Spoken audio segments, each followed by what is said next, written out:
É a vez do Grupo Parlamentar do Bloco de Esquerda. Tem a palavra a Sra. Deputada Catarina Martins, faz favor.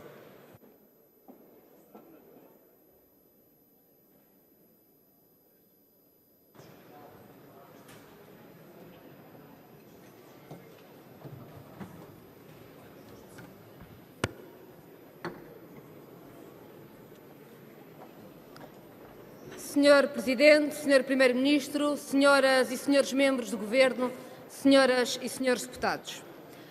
O Orçamento do Estado para 2019 respeita os acordos de novembro de 2015 e inclui avanços que vão mais longe do que em orçamentos anteriores, porque são fruto desse caminho, da consistência do caminho percorrido.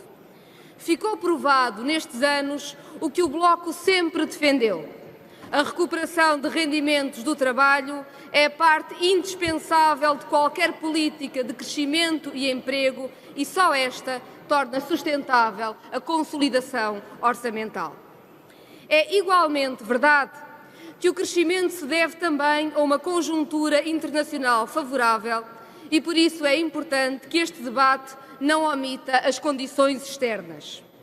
Vivemos agora um período de alta internacional dos preços da energia e devemos responder.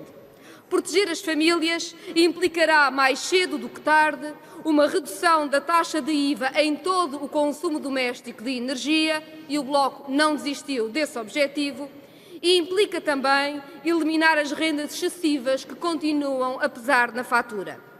Na contribuição das renováveis, há uma grande diferença entre começar a fazer ou só fazer de conta. E aqui estaremos, Sr. Ministro das Finanças, para o trabalho da especialidade.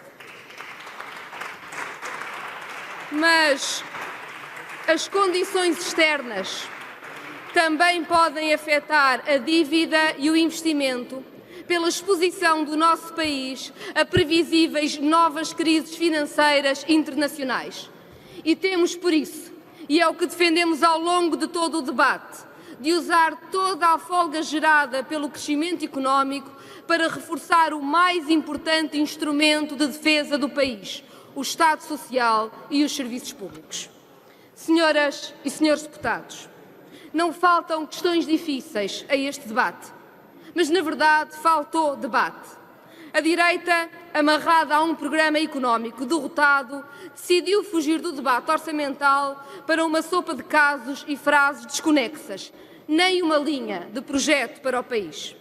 PSD e CDS exigem que o orçamento tenha mais despesa porque é austeritário e menos despesa porque é eleitoralista. O PSD deslumbra-se com frases de senso comum, chapa ganha, chapa gasta, aliás absurdas no debate orçamental. Que deveria fazer o Estado com os seus recursos? Colocá-los debaixo do colchão? Não é o Estado que obtém receitas para financiar prestações sociais, serviços, infraestruturas, território. Estão a falar de quê? De saldo primário? Senhores deputados do PSD, vou dar-vos uma novidade. Já o temos, há anos. E sabem que mais? Esse saldo é levado a cada ano pelo sistema financeiro internacional, pago em juros da dívida e resgates da banca privada. Mas essa chapa gasta nunca escandalizou o PSD. O CDS tentou outro caminho. O do orçamento que dá com uma mão e tira com a outra. Como se uma idosa que vê o complemento solidário aumentar, dão com uma mão, logo perdesse tudo com o adicional de IMI sobre o património de luxo, tiram com a outra. Mas a lenda é primária demais. E então o CDS, sem uma ideia para o orçamento e com a questão do ISP encerrada logo no primeiro dia, decidiu ontem saltar do orçamento para outra coisa qualquer. Falta proposta, falemos de tanques e pode ser que ninguém perceba. O caso de tanques é muito grave, senhores deputados do CDS, certamente que sim. O problema é que o CDS faz de tanques uma mera escapatória para fugir ao debate do orçamento. Arrisca-se, aliás, por caminhos perigosos. Ouvimos Telmo Correia ensaiar aquela velha passagem: sobre uma direita que gosta de polícias com cães e uma esquerda que gosta de canções de bandidos. E estou a citá-lo, Sr. Deputado. Cuidado com as imitações, Srs. Deputados do CDS. Há 15 dias, Assunção Cristas anunciava um orçamento alternativo do CDS, nada menos. Agora, infantiliza o Parlamento e quem segue este debate abdica de qualquer prioridade, de qualquer proposta, ao que a direita chegou. Senhoras e senhores deputados, o debate do orçamento é um debate sobre projeto. Como respondemos a um país ainda tão vulnerável a choques externos, marcado por desigualdades sociais e territoriais, em que 2 milhões de pessoas vivem no limiar de pobreza? Quem nos ouve, quem nos elegeu, espera ouvir propostas sobre o seu futuro. E o Orçamento do Estado para 2019 levanta 2 questões que dividem os caminhos da esquerda e da direita. A primeira questão é o da universalidade do Estado Social. Pergunta à direita por que não investimos apenas em apoios dirigidos às famílias mais vulneráveis. A pergunta tem rasteira. Então não foi esta direita que aumentou propinas e preços dos transportes ao mesmo tempo que cortou nos apoios sociais? Pois foi. Mas não fugimos à pergunta. Por que não concentrar recursos apenas em apoios aos mais desfavorecidos? Porque uma coisa, senhores deputados, são as medidas de combate à pobreza, que aliás têm sido reforçadas a cada ano, sem prejuízo de que poderemos fazer melhor. E outra coisa é a defesa do Estado Social. E esse, por definição, tem de assentar na universalidade das suas políticas. Funciona assim: quem ganha mais, paga mais impostos. Quem ganha menos, paga menos. Na escola pública, somos todos tratados por igual. É simples, chama-se Estado Social. Foi a conquista pelas lutas do pós-guerra e foi o Estado Social que fez da Europa a região do mundo de mais elevados patamares de formação e bem-estar. A recuperação de plataformas de prestação universal do Estado Social dá pequenos passos neste orçamento, mas é um sinal essencial. São estas prestações que podem travar o empobrecimento das famílias de salários médios que não recebem apoio social e que pagam uma enorme fatura pela decisão de ter filhos.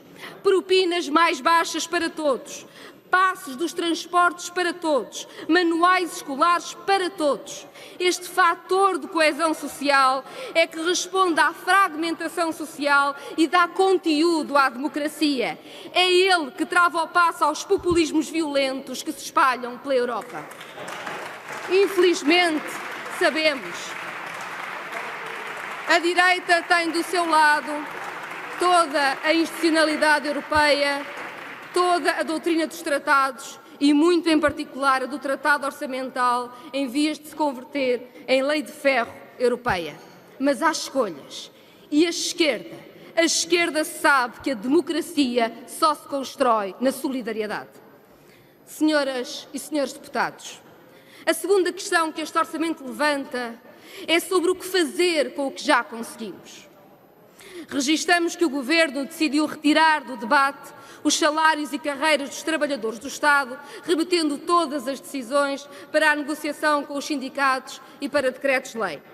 Defendemos a negociação coletiva, lutámos para que existisse, mas não abdicaremos da decisão sobre a concretização das normas orçamentais e sempre que a julgarmos contrária ao acordado e votado, o Bloco não deixará de trazer os decretos-leis à apreciação parlamentar. Mas falemos de investimento nos serviços públicos. Disse o Ministro das Finanças que respeita tanto as metas do déficit como todas as outras. Ora, a realidade desmente-o. A cada ano, há metas do Estado Social e dos serviços públicos que ficam por cumprir para que as do déficit sejam ultrapassadas. Dou 3 exemplos. Meses de atraso nos concursos para colocação de médicos nos cuidados primários, custaram-nos 40 a 50 profissionais que, entretanto, partiram para o privado ou para o estrangeiro, ficando por cumprir a meta de acesso a médico de família. Segundo exemplo, a meta da diminuição do número de alunos por turma no ensino secundário foi abandonada pelo Governo. Terceiro exemplo, o adiamento do reforço de pessoal e material circulante para a CP impede o objetivo de reforço do transporte ferroviário ainda nesta legislatura. Senhor Ministro das Finanças, Senhor Primeiro-Ministro, podemos fazer melhor e no Bloco de Esquerda não desistiremos de fazer melhor. Olhemos para os pensionistas. As pensões de reforma, uma vez atribuídas, ficam para o resto da vida. Este princípio, que visa a previsibilidade da própria segurança social, nunca levantou questões, até porque as reformas foram sempre diminuindo. Quem já estava reformado só teria a perder se visse as novas condições aplicadas ao seu caso, o que não podia acontecer. E muita gente que vê agora, nesta legislatura, as reformas melhorarem, sente a injustiça. Porque, tendo-se reformado com as regras do governo anterior, reformou-se com enormes penalizações.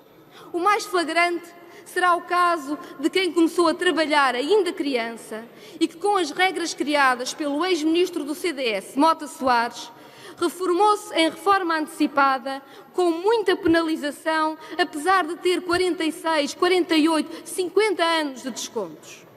Não poderemos, ao menos nestes casos, Sr. Primeiro-Ministro, encontrar um mecanismo de correção da injustiça.